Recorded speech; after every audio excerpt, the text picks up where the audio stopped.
Good morning student. मैं वीना सहाय। पिछले lockdown में मैंने चैनल तैयार किया था ताकि आप लोग घर में बैठे साइंस की पढ़ाई हिंदी मीडियम से अच्छी तरह समझ सके, है ना। तो मैंने ऊर्जा, गतिज ऊर्जा, स्थितिज ऊर्जा के बारे में अच्छी तरह समझाया है। उम्मीद है कि आप लोग को समझ में आ गया होगा।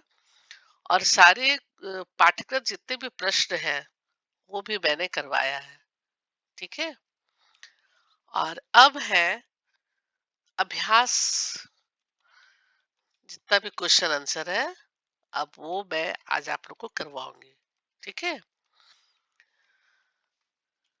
अभ्यास में बहुत सारे क्वेश्चन है इस बार, जैसे लग रहा है 20 क्वेश्चन, हाँ 20-21 क्वेश्चन है ना।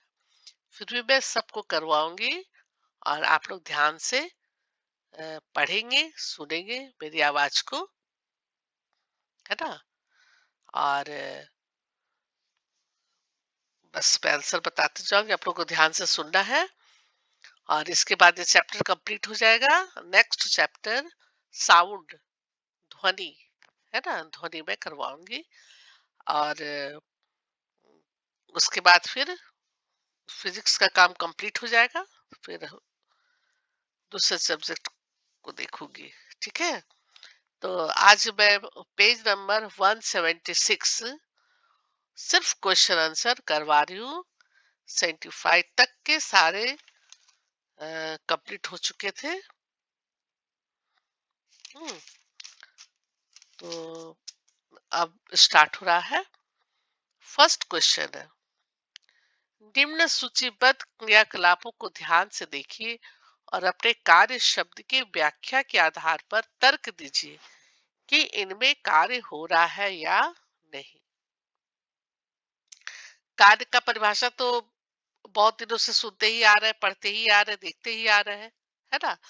अब हमको बतलाना है कि इस कंडीशन में वर्क हो रहा है या नहीं हो रहा है। तो पहला क्वेश्चन क्या है कि सुबह एक तालाब में तैर रही है। इसका आंसर क्या होना चाहिए? आप लोग को सबको पता है कि कार्य हो रहा है ना। तो इसको थोड़ा सा अ, एक दो लाइन कन्वर्सेशन करके मैं बतला रही हूँ। सुमा एक तालाब में तैर रही है, यानी कि कार्य हो रहा है ना। क्यों? क्योंकि सुमा पानी को पीछे से ढकेलती है और विस्थापन क्रिया होता है और विस्थापन से वह आगे होती है ना। पानी को पीछे ढकेलती है और विस्थापन आगे होता जाता है और सुमा इस तरह तैरते जा रही है ना। जब वो फोर्स पीछे लग रहा है और डिस्प्लेसमेंट आगे हो रहा है तो कार्य हो रहा है, नेगेटिव कार्य हो रहा है। सेकंड है, एक गधे ने अपनी पीठ पर बोझा उठा रखा है। सिर्फ बोझा उठा रखा है। इसका भी आंसर आप लोग को पता है, लेकिन फिर भी मैं बता दे रही हूँ। गधे अपने पीठ पर बोझा उठा रखा है तो कार्य नहीं हो रहा है इसमें, है ना। क्योंकि बोझे का विस्थापन बल की दिशा में 90 डिग्री पर होता है। जो बोझा उठाया हुआ है ना, तो क्या है, सीधा सीधा जो खड़ा है सीधा उसके पीठ पर बोझा उठा कर रखा है। तो बोझे का विस्थापन बल की दिशा 90 डिग्री पर होता है, लेकिन गुरुत्वीय बल कहाँ है, वह गुरुत्वीय बल नीचे कार्य करता है तथा वस्तु के भार का विस्थापन क्षैतिज दिशा में होता है और किस तरह होता है, बोझ जो है वह सीधे खड़ा है ना, गुरुत्वीय बल के विरुद्ध में। और विस्थापन क्या है, जीरो। तो कार्य क्या हो गया, जीरो, है ना। विस्थापन जीरो है तो कार्य भी जीरो। थर्ड क्वेश्चन है कि एक पवन चक्की विंडमिल कुएं से पानी उठा रही है। इसमें क्या हो रहा है, इसमें कार्य हो रहा है क्योंकि एक पवन चक्की कुएं से पानी उठा रहा है, उठा रही है। पानी का क्या हो रहा है, पानी का विस्थापन हो रहा है, इसलिए यहाँ पे कार्य हो रहा है। क्योंकि पानी का कुएं से निकलना, है ना? पानी का कुएं से निकलना यानी कि कुएं से विस्थापित हो रहा है, अर्थात गुरुत्वीय बल के विरुद्ध पानी ऊपर की ओर उठाया जा रहा है, इसलिए कार्य हो रहा है ना? ये तो बिल्कुल आसान है तीनों। अब है चौथा क्वेश्चन। एक हरे पौधे में प्रकाश संश्लेषण की प्रक्रिया हो रही है, तो कार्य हो रहा है या नहीं? एक हरे पौधे में प्रकाश संश्लेषण की प्रक्रिया हो रही है, तो क्या ये लग रहा है कि कार्य हो रहा है? नहीं। इस स्थिति में वर्क नहीं हो रहा है, क्योंकि यहाँ पर फोर्स जीरो है और डिस्प्लेसमेंट भी जीरो है। तो जब सब जीरो है तो वर्क भी जीरो है ना? पौधे प्रकाश संश्लेषण की प्रक्रिया जो हो रही है, तो पौधे क्या है? पौधे एक जगह अपना स्थिर खड़े हैं, तो यहाँ पर कोई फोर्स नहीं लग रहा है, कोई डिस्प्लेसमेंट नहीं हो रहा है, तो यहाँ पर वो भी जीरो है और डिस्प्लेसमेंट भी जीरो है, तो कार्य क्या हो गया? जीरो। ठीक है। अब है पांचवा क्वेश्चन। एक इंजन ट्रेन को खींच रहा है। ये तो क्वेश्चन पढ़ के ही लग रहा है कि कार्य हो रहा है ना? एक इंजन जो है वह ट्रेन को खींच रहा है। इस स्थिति में कार्य हो रहा है, क्योंकि इंजन ट्रेन को खींचता है, अर्थात फोर्स लगाता है। अब फोर्स लगाता है और ट्रेन का डिस्प्लेसमेंट होता है। जब फोर्स लगाता है तो क्या होता है? ट्रेन आगे की ओर बढ़ता है, ट्रेन का डिस्प्लेसमेंट होता है। तो यहाँ पर बल लग रहा है और डिस्प्लेसमेंट भी हो रहा है, यानी कि वर्क पॉजिटिव हो रहा है ना? इधर बल लग रहा है और डिस्प्लेसमेंट भी आगे की ओर हो रहा है, तो यहाँ पे कार्य हो रहा है और पॉजिटिव कार्य हो रहा है। समझ में आई बात? अब है अनाज के दाने सूर्य की धूप में सूख रहे हैं। इसमें कार्य, आप लोग समझ रहे होंगे कि इसमें कोई कार्य नहीं हो रहा है ना? अनाज के दाने सूर्य की धूप में सूख रहे हैं, तो इसमें अनाज के दाने को सुखाते समय इन पर ना कोई फोर्स डाला जा रहा है, ना ही अनाज का कोई डिस्प्लेसमेंट हो रहा है। अनाज को हम लोग उड़ा करके कहीं लिए जा रहे हैं, या सूर्य की धूप से अनाज को हम लोग कहीं और कर रहे हैं, वैसा कुछ नहीं हो रहा है। तो अनाज के दाने सूर्य की धूप पे सूख रहे हैं, यानी कि बिल्कुल पड़ा हुआ है। यहाँ पे कोई फोर्स नहीं लगता है और ना ही डिस्प्लेसमेंट होता है चीज का। तो force zero, displacement zero, is equal to work भी जीरो, है ना? वर्क भी जीरो जीरो। अब है एक पाल नाव पवन ऊर्जा के कारण गतिशील है। पवन ऊर्जा के कारण गतिशील है, तो यहाँ पर क्या है? कार्य हो रहा है, क्योंकि पवन ऊर्जा द्वारा फोर्स लगाने पर, है ना? पवन ऊर्जा द्वारा फोर्स लगाने पर पाल नाव में गति होती है। उसमें क्या होता है? गति होती है, उसका डिस्प्लेसमेंट होता है और कार्य हो रहा है। तो जब कार्य हो रहा है, डिस्प्लेसमेंट हो रहा है, इसका मतलब फोर्स लग रहा है और डिस्प्लेसमेंट हो रहा है, गति हो रहा है, गतिशील है, इसका मतलब कि कार्य हो रहा है। तो इसका उत्तर हो गया, ऐसी स्थिति में कार्य हो रहा है। तो इसका one one two three four five six seven, ये क्वेश्चन का आंसर आप लोग को मिल गया है। और ये कंप्लीट हो गया। बहुत ज्यादा इसमें नहीं लिखना है, एक एक लाइन का ही आंसर है ना? कार्य हो रहा है कि नहीं हो रहा है, बस यही बताना है। उसका स्थिति बताना है कि किस स्थिति में कार्य हो रहा है। ठीक है। अच्छा, अब दूसरा क्वेश्चन है कि एक पिंड को धरती से किसी कोण पर फेंका जाता है। किसी भी पिंड को कोण पर फेंका जाता है। यह एक वक्र पथ पर चलता है ना? वक्र पथ पे चलता है और वापस धरती पर आके गिरता है। तो पिंड के पथ के प्रारंभिक तथा अंतिम बिंदु एक ही क्षैतिज रेखा पर स्थित है। अंतिम बिंदु भी और प्रारंभिक बिंदु भी दोनों क्षैतिज रेखा पर स्थित है। तो पिंड पर गुरुत्व बल द्वारा कितना कार्य किया गया, है ना, कितना कार्य किया बताना। तो चूंकि पिंड के पथ के प्रारंभिक और अंतिम बिंदु क्षैतिज रेखा पर है, अर्थात पिंड का डिस्प्लेसमेंट क्षैतिज दिशा में हो रहा है, पिंड का डिस्प्लेसमेंट क्षैतिज दिशा में हो रहा है, तो नेट डिस्प्लेसमेंट ग्रेविटेशनल फोर्स की दिशा में ऊर्ध्वाधर नीचे नहीं हो रहा है ना। डिस्प्लेसमेंट ग्रेविटेशनल फोर्स की दिशा में ऊर्ध्वाधर नीचे नहीं हो रहा है। तो गुरुत्वीय बल के कारण कोई कार्य नहीं हो रहा है, गुरुत्वीय बल के कारण कोई कार्य नहीं हो रहा है, क्योंकि ग्रेविटेशनल फोर्स की दिशा और डिस्प्लेसमेंट के बीच 90 डिग्री का कोण बनता है। क्योंकि गुरुत्वीय बल के कारण कोई कार्य नहीं हो रहा है, क्योंकि अ, गुरुत्वीय बल की यानी कि ग्रेविटेशनल फोर्स की दिशा और डिस्प्लेसमेंट दोनों उसके बीच 90 डिग्री का कोण बना है।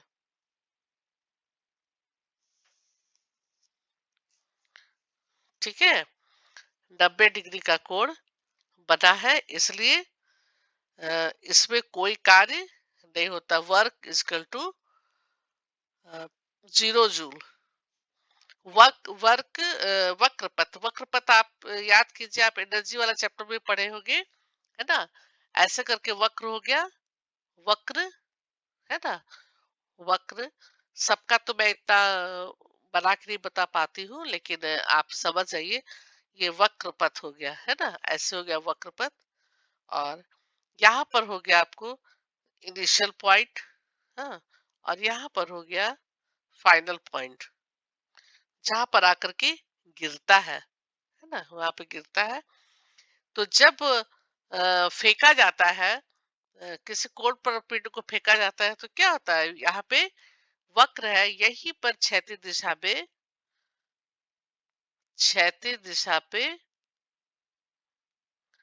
स्थित है ना, यही क्षैतिज दिशा। ये वक्र जो है ऐसे इसी के ऊपर जहां पर वो टकराता है, क्षैतिज दिशा में, क्षैतिज दिशा की स्थिति होती है। और डिस्प्लेसमेंट के बीच और ग्रेविटेशनल फोर्स के बीच क्या होता है, यहाँ पे 90 डिग्री का कोण बनता है। ठीक है, और इससे हम अ, कहते हैं कि कार्य नहीं हो रहा है, 90 डिग्री का कोण बनता है, कहते हैं कि कार्य नहीं हो रहा है, क्योंकि क्षैतिज दिशा में हो रहा है, इसलिए कार्य नहीं हो रहा है। ठीक है, कितना कार्य किया गया, ये होता ही नहीं, यहाँ पे कार्य ही नहीं किया गया है। सेकंड क्वेश्चन का आंसर यही है। और थर्ड है कि एक बैटरी बल्ब जब जलाते हैं हम लोग, तो इस प्रक्रम में होने वाले ऊर्जा परिवर्तनों का वर्णन कीजिए। एक बैटरी बल्ब जलाते हैं, तो इस प्रक्रम में होने वाले ऊर्जा परिवर्तनों का वर्णन कीजिए। तो इसका आंसर है कि जब हम बैटरी बल्ब जलाते हैं, तो सबसे पहले रासायनिक ऊर्जा रासायनिक ऊर्जा व विद्युत ऊर्जा में बदलता है। रासायनिक ऊर्जा, सबसे पहले रासायनिक ऊर्जा वह चेंज करेगा विद्युत ऊर्जा में। ठीक है, इलेक्ट्रिक एनर्जी में। केमिकल एनर्जी, बैटरी हो गया केमिकल एनर्जी, किसमें कन्वर्ट होता है, इलेक्ट्रिक एनर्जी में, विद्युत ऊर्जा में। फिर विद्युत ऊर्जा कन्वर्ट होता है हीट एनर्जी, उसमें एनर्जी में। और उसके बाद लाइट एनर्जी में। फिर क्या होता है, आपको लाइट मिलता है, प्रकाश मिलता है। तो एक बैटरी बल्ब को जलाने में रासायनिक ऊर्जा कन्वर्ट होता है विद्युत ऊर्जा में, और विद्युत ऊर्जा कन्वर्ट होता है ऊष्मीय ऊर्जा में, और ऊष्मीय ऊर्जा कन्वर्ट होता है प्रकाशीय ऊर्जा में। ठीक है, ये बहुत हार्ड नहीं है, तुरंत समझ में आ गया होगा। और तुम लोग तो बल्ब हमेशा जलाते हो, बदलते हो, आज फ्यूज हो रहा है, आज इसको चेंज कर रहा है, तो इन्वर्टर से जला रहा है। तो ये सब आप लोग के लिए बहुत बड़ी बात नहीं है ना? आराम से समझ में आ गया होगा। फोर्थ क्वेश्चन है, 20 केजी द्रव्यमान पर लगने वाला कोई बल इसके वेग को 5 मीटर पर सेकेंड से 2 मीटर पर सेकेंड में परिवर्तित कर देता है। तो बल द्वारा किए गए कार्य का परिकलन कीजिए। ठीक है, 20 केजी द्रव्यमान पर लगने वाला कोई फोर्स इसके वेग को यानी कि इसके वेलोसिटी को 5 मीटर पर सेकेंड से 2 मीटर पर सेकेंड में परिवर्तित कर देता है। इसके वेलोसिटी को 5 से 2 में परिवर्तित कर देता है। तो बल द्वारा किए गए कार्य का परिकलन कीजिए। तो मास है 20 केजी और इनिशियल वेलोसिटी क्या था, 5 मीटर पर सेकेंड, है ना? और फाइनल वेलोसिटी क्या हो गया, 2 मीटर। 5 से कितना कर दिया वो, 5 मीटर से 2 मीटर पर सेकेंड। ठीक है, मैं इसको चेंज कर दिया, तो बल द्वारा किए गए कार्य का परिकलन कीजिए। इसको हम क्या करेंगे, किया गया कार्य बराबर गतिज ऊर्जा में परिवर्तन, अंतिम गतिज ऊर्जा माइनस प्रारंभिक ऊर्जा। किया गया कार्य बराबर गतिज ऊर्जा में परिवर्तन। गतिज ऊर्जा में परिवर्तन के लिए हम क्या करेंगे, अंतिम गतिज ऊर्जा से माइनस करेंगे प्रारंभिक ऊर्जा। प्रारंभिक गतिज ऊर्जा तो क्या हो जाएगा यहाँ पर, हाँ यहाँ पर हम करेंगे half M V square minus गतिज ऊर्जा का सूत्र क्या हुआ, half M V square minus half M U square, है ना? अ, अ, अंतिम velocity minus final velocity minus initial velocity. ठीक है, final velocity minus initial velocity. तो डब्ल्यू कार्य किया गया कार्य बराबर गतिज ऊर्जा में परिवर्तन, जब हम माइनस करते हैं अंतिम गतिज ऊर्जा माइनस प्रारंभिक गतिज ऊर्जा, तो कितना आता है, half M V square minus half M U square. ठीक है, half M V square minus half M U square, और यहाँ पर क्या हो जाएगा, हाफ एम ब्रैकेट में V square minus U square हम ले लेंगे, और हाफ इंटू एम हो गया, कितना है 20 केजी, एम हो गया 20 केजी, और V square minus U square हो गया 2 स्क्वायर माइनस 5 स्क्वायर। ठीक है, 2 स्क्वायर, अंतिम वेलोसिटी क्या है 2, और इनिशियल क्या है 5। तो हम लिखेंगे यहाँ पर 2 square minus 5 square, V square minus U square में 2 स्क्वायर माइनस 5 स्क्वायर, और हाफ इंटू 20 इंटू 2 दूना 4, ठीक है, माइनस 5 स्क्वायर 25, 4 माइनस 25 ब्रैकेट में कर लेंगे। फिर इसको सॉल्व करेंगे, तो हाफ इंटू 20, और 25 में से 4 माइनस करेंगे तो कितना हो जाएगा, -21। ठीक है, हाफ इंटू 20 इंटू हाफ, 25 में से 4 गया तो -21। ठीक है,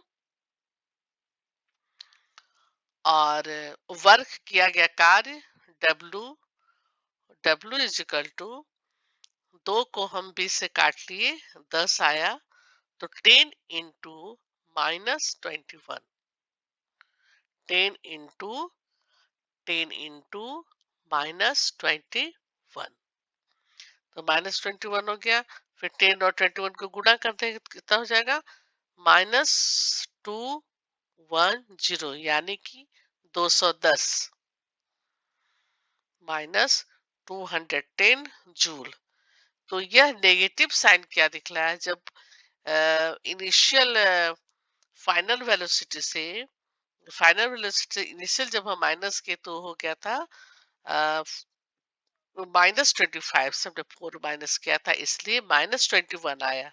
ठीक है, और -21 को किससे गुना किए? 10 से, तो आया -210, 210 जूल। तो यह नेगेटिव साइन क्या बतलाता है? कि वस्तु के वेग में ह्रास हो रहा है। ठीक है, वस्तु के वेलोसिटी में हरासमेंट हो रहा है, मतलब लॉस हो रहा है, ह्रास हो रहा है, अर्थात गतिज ऊर्जा में कमी आ रही है ना। जब 5 मीटर पर सेकेंड वेग से 2 मीटर पर सेकेंड वेग में परिवर्तित हो गया, तो इससे क्या पता चल रहा है? कि स्पीड में ह्रास हो रहा है और गतिज ऊर्जा में कमी आ रही है। ये साइन बतलाता है -210। ठीक है, और ऐसे हम बोलेंगे कि work is equal to 210 joule. इसका आंसर क्या हो जाएगा?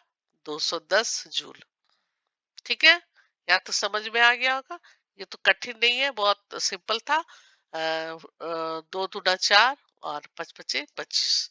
ठीक है, इसमें से हमने इसको माइनस किया, लेकिन फिर माइनस नेगेटिव साइन के चलते -21 जूल होगा। ठीक है, अब है question number fifth. Fifth question है कि 10 केजी द्रव्यमान का एक पिंड मेज पर ए बिंदु पर रखा है, इसे बी बिंदु तक लाया जाता है। यदि ए तथा बी को मिलाने वाली रेखा क्षैतिज है, तो पिंड पर गुरुत्व बल द्वारा किया गया कार्य कितना होगा? उत्तर की व्याख्या कीजिए। 10 केजी द्रव्यमान का एक पिंड मेज पर एक बिंदु पे रखा गया है, तो हम ऐसे ही ओरली बस बतला रहे हैं कि एक ये है, एक मेज पर रखा हुआ सामान है ना। ए है, कोई भी सामान है रखा हुआ है 10 केजी का, तो ये ए बिंदु है, और यहाँ पर लायत हो गया बी बिंदु। ठीक है, ये ए बिंदु हो गया और ये बी बिंदु हो गया। ऐसे सीधा उसको मानते हैं ए बिंदु और बी बिंदु।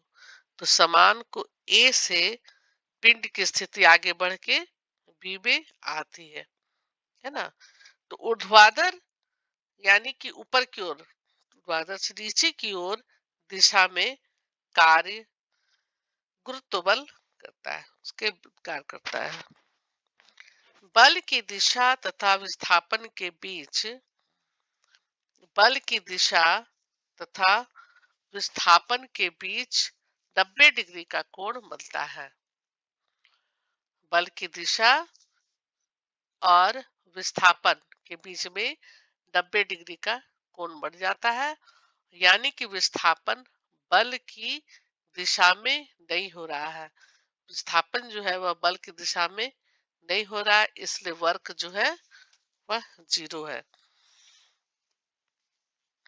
यहाँ पर 90 डिग्री का जब कोण बनता है और वह बल की दिशा तथा विस्थापन के बीच 90 डिग्री का कोण बनता है ना।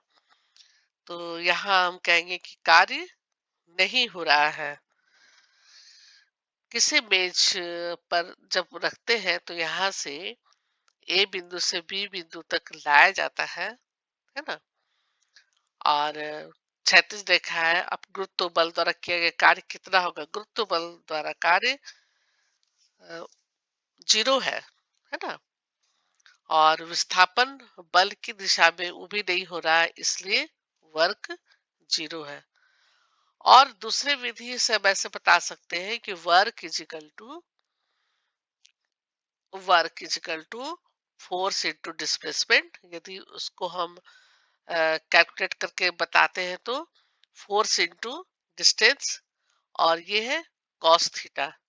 ठीक है, तो कॉस थीटा इजकल टू हो गया 90 degree. 90 degree theta equal to 90 degree, और force into S displacement into cos into 90 degree. ठीक है, अब कॉस 90 डिग्री जो है थीटा बराबर 90 डिग्री और कॉस इंटू 90 ठीक है। और कॉस 90 डिग्री बराबर 0। आप लोग मैथ पढ़े होंगे। Cos 90 degree is equal to 0। तो force into distance, force into displacement into cos 90 is equal to 0। इतना गुणे 0। तो एम जी है M G into S displacement into 0। और एम जी है 10 kg, ठीक है। एम है 10 kg और जी है ग्रेविटेशनल एक्सेलरेशन 10 मीटर पर second square into S displacement into 0। तो 10 kg और 10 मीटर पर स्क्वायर ये हो गया 100। लेकिन फिर डिस्प्लेसमेंट टू 0, तो ये क्या हो गया पूरा 0 0। ठीक है। तो इस तरह से दोनों मेथड से भी हम देख रहे हैं तो वर्क 0 है। और कैलकुलेशन करके देखते हैं वर्क इसका 2F into S into cos theta, तो उसमें भी वर्क 0 है। और पॉइंट ए से बी तक जब सामान जाता है, पिंड का जब गति हो रहा है, पिंड को रखा गया है बिंदु बी तक लाया जाता है। ए तथा बी को मिलाने वाली रेखा क्षैतिज है ना। तो यहाँ पर क्या हो जाता है, वर्क 90 डिग्री कोण बनता है और क्षैतिज रेखा में है। ऊर्ध्वाधर नीचे की ओर दिशा में कार्य करता है ना। और यहाँ पर बल तथा जहाँ पे फोर्स लग रहा है, फोर्स और विस्थापन के बीच में 90 डिग्री का कोण बनता है। और यहाँ पर कार्य नहीं होता है। ठीक है, कार्य नहीं होता है। तो इस तरह से कितना। और जब हम दूसरे मेथड से करते हैं तो उसमें भी वर्क इजकल टू 0। ठीक है।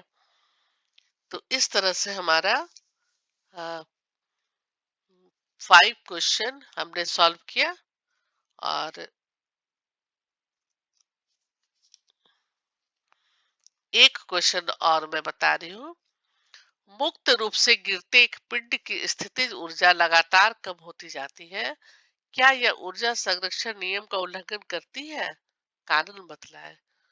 मुक्त रूप से गिरते एक पिंड की स्थितिज ऊर्जा लगातार कम होती जाती है। क्या यह ऊर्जा संरक्षण नियम का उल्लंघन करती है? इसका कारण बताएं। यहाँ का आंसर होगा कि मुक्त रूप से गिरते हुए पिंड पोटेंशियल एनर्जी जो लगता है लगातार जो कम होते जाता है ना। तो जिस मात्रा में वह कम होती है उसी मात्रा में काइनेटिक एनर्जी बढ़ती जाती है। जब स्थितिज ऊर्जा लगातार कम होता जाता है ना। स्थितिज ऊर्जा जब लगातार कम होते जाता है तो काइनेटिक एनर्जी क्या हो जाता है, वह लगातार बढ़ते जाता है, बढ़ते जाती है उसी मात्रा में। तो मुक्त रूप से गिरते किसी ऑब्जेक्ट की पोटेंशियल एनर्जी यानी कि स्थितिज ऊर्जा जिस मात्रा में कम होती है और उसी मात्रा में काइनेटिक एनर्जी बढ़ जाती है। अतः उसकी कुल मैकेनिकल एनर्जी जो है, कुल उसका यांत्रिक ऊर्जा जो है वह संरक्षित होती है ना, संरक्षित होती है। अ, स, मतलब वो स्थिर रहती है ना, संरक्षित होती है, रहती है। इस प्रकार यह ऊर्जा संरक्षण नियम का उल्लंघन नहीं करता। क्या यह ऊर्जा संरक्षण नियम का उल्लंघन करती है? कारण बताइए। यह इस प्रकार यह ऊर्जा संरक्षण नियम का उल्लंघन नहीं करती है। यहाँ पर मैकेनिकल एनर्जी बराबर potential energy plus kinetic energy है ना, संरक्षण नियम का उल्लंघन नहीं करती है। मैकेनिकल एनर्जी जो हो गया, यांत्रिक ऊर्जा जो हो गया, तो यांत्रिक ऊर्जा बराबर स्थितिज ऊर्जा प्लस गतिज ऊर्जा है ना। Potential energy plus kinetic energy बराबर मैकेनिकल एनर्जी। इस तरह से हम देखते हैं कि ऊर्जा संरक्षण का नियम का उल्लंघन नहीं करता है। तो अभी मैंने 6 क्वेश्चन तक का आंसर बतलाया है। नेक्स्ट वीडियो में 7 से बतलाऊंगी। ठीक है। तब तक आप लोग इसको और देखिए। एक बार समझ में नहीं आता तो कई बार वीडियो को देखिए, और उसके बाद भी यदि समझ में नहीं आता तो आप कमेंट कीजिए, शेयर कीजिए, सब्सक्राइब कीजिए। ठीक है। तो आज 6th क्वेश्चन तक है। नेक्स्ट क्लास पे मैं 7 से बतलाऊंगी। Okay. Okay bye, thank you.